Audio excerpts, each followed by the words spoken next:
And welcome to another edition of South Texas Now. This is attorney and nurse practitioner Joe Flores reminding you to join us on CBS, NBC, CW affiliates, and Caja en Telemundo. Bienvenidos a todos los invitados aquí en sur de Texas y en el mundo que habla nuestro idioma español. Bem-vindo, mis amigos que falam português também no Brasil and everywhere else. And bienvenido a mes amis qui parlent le français aussi, because all over the world, all of us are communicating now, so I try to show respect and cultural sensitivity for people. With me today, I have a great guest that has honored us with his presence. He is making his mark with a new journal, a new publication that is making waves, so much so that we are talking tens of thousands, 100,000 people that are watching, and it's growing. And when people don't like it, that means you're doing something good. So, welcome, Eric Tunchez. How are you? Thank you for having me.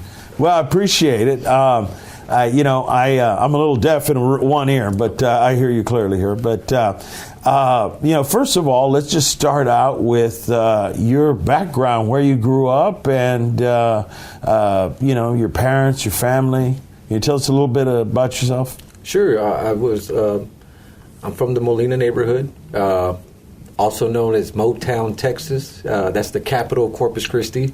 And today I was honored to bring to you how it all started. I was born in 1987, went to John F. Kennedy Elementary in the West Oso District, and grew up in the Molina, very country-like. We still have chickens, we still have roosters out there, horses. I don't know if you've seen the horse story that was running around Crosstown Expressway just the other day, but that all comes from the west side of Molina. So I grew up there with my mother. She was a single mother of three. I guess I would say that I am the oldest of all three children that my mom Marisa had. So I had the honor of being her son, and she raised me. She was very politically involved at the school district. She's from California. She was part of the Chicano movement. All right. So I was very politically motivated to, I guess, be more educated than most people in Molina. And I'm just saying that I'm not throwing any shots at anybody, but my mother pushed education on me, so I ended up wanted more, and I went to CCISD in middle school, which is an eye-opener for someone that's coming from a small little neighborhood like Molina. And so once again, I was introduced to a bigger world, much more complex as far as issues go. And so it brought a new light to me, and from there I went to Mary Carroll High School. And just as far as I can remember, I just remember my mom being there for me all the time. She was a single mother. I ended up having a stepdad that later on came into play, and brought his support, and he supported me through my younger years.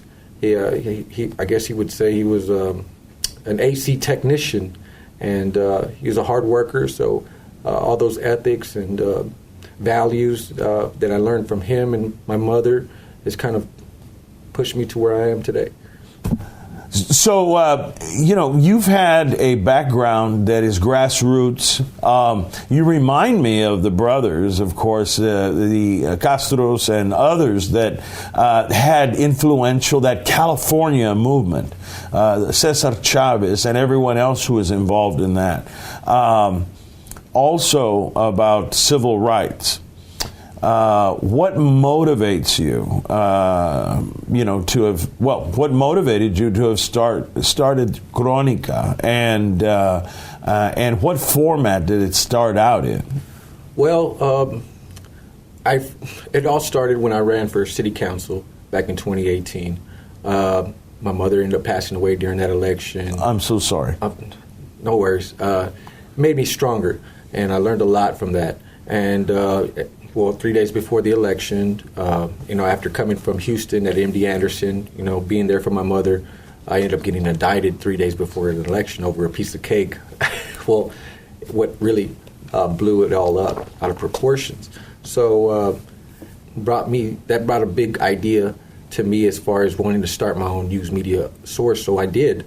I started Corpus Christi News Now, and I went into partnership with another friend of mine who is no longer a friend today, but that's all business.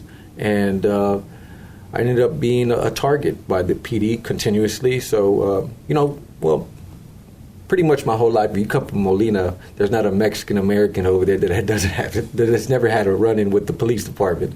But it got a little bit more intense, and because I was out there with a cell phone recording Facebook Live with Corpus Christi News Now, well, I ended up getting arrested. When you're in a position of where viewers are watching you by the hundreds of thousands, you have you're now open, and a lot of people start to look at you. They start to investigate you. You start, they want to know your background. Well, wait a minute. You've got a camera, and you're trying to make a publication. You're trying to show individuals what's going on.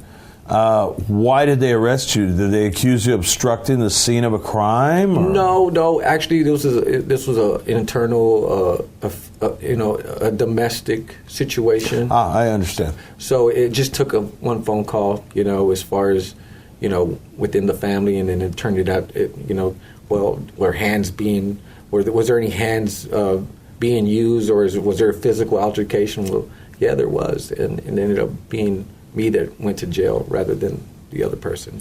And that happens frequently. As a defense attorney on some of my cases, I've seen that a lot, especially with a mic.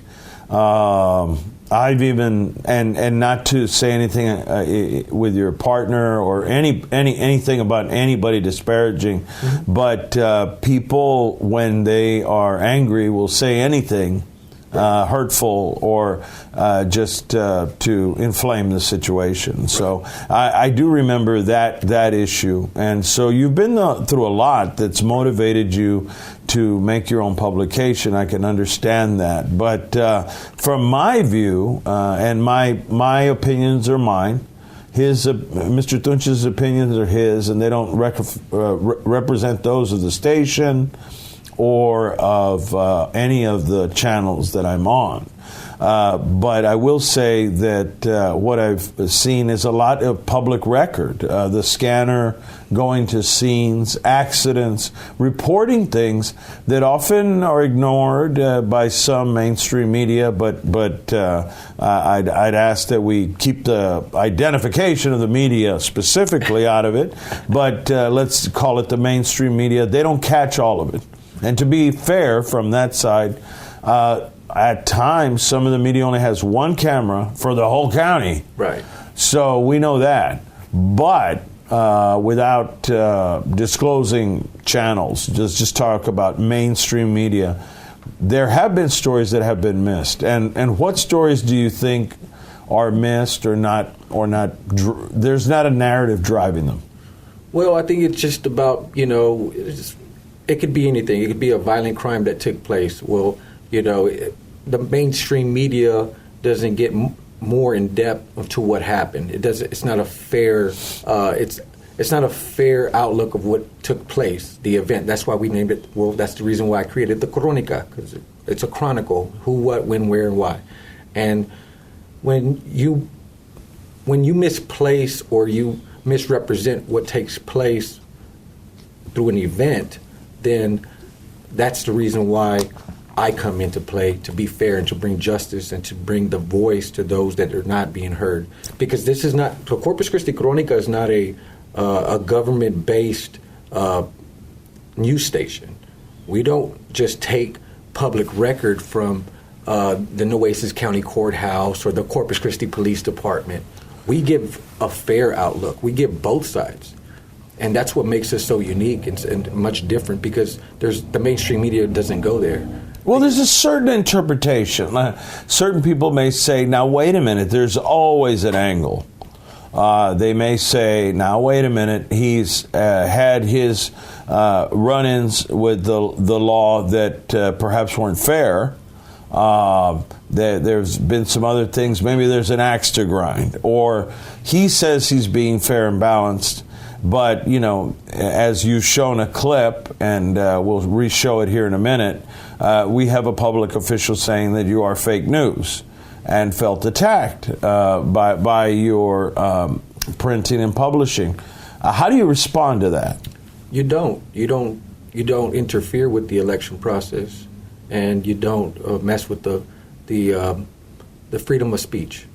You do not. It's part of our U.S. Constitution, and that's something that I believe in here at the Corpus Christi Chronica. The internet, of course, is very brutal. There's not a positive person in the comment section, so you have to take the good with the bad. And whenever I write something, I write with no regrets. We just write.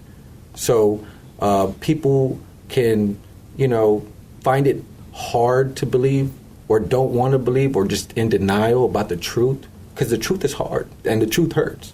And that's something here at the Corpus Christi Chronica where, we have always been, under the attack of certain people, or people just don't want the light. And we bring a lot of light to darkness, or what's being done in our communities, such as the Port of Corpus Christi, or if there's somebody with cancer, we talk about that there at the with their permission, of course. Of course, and or if someone has passed away due to a traumatic event, such as a car accident or a shooting or whatever it may be, we bring light to those situations, and that's the reason why the Corpus Christi Chronica is growing, and you're starting to see hundreds and thousands and now millions of people coming. Boy, I'll say. Yeah, and the other major news media corporations. They're starting to see that, and they don't like it either. I understand. 30 seconds left before we go, or I think 10 seconds left. I want to stay tuned. Is it okay if we get into the one of your stories that you have a lot of passion for when we come back? That's fine with me. All right, you're watching Eric Tunchez, and he is the editor-in-chief of Chronica when we come back.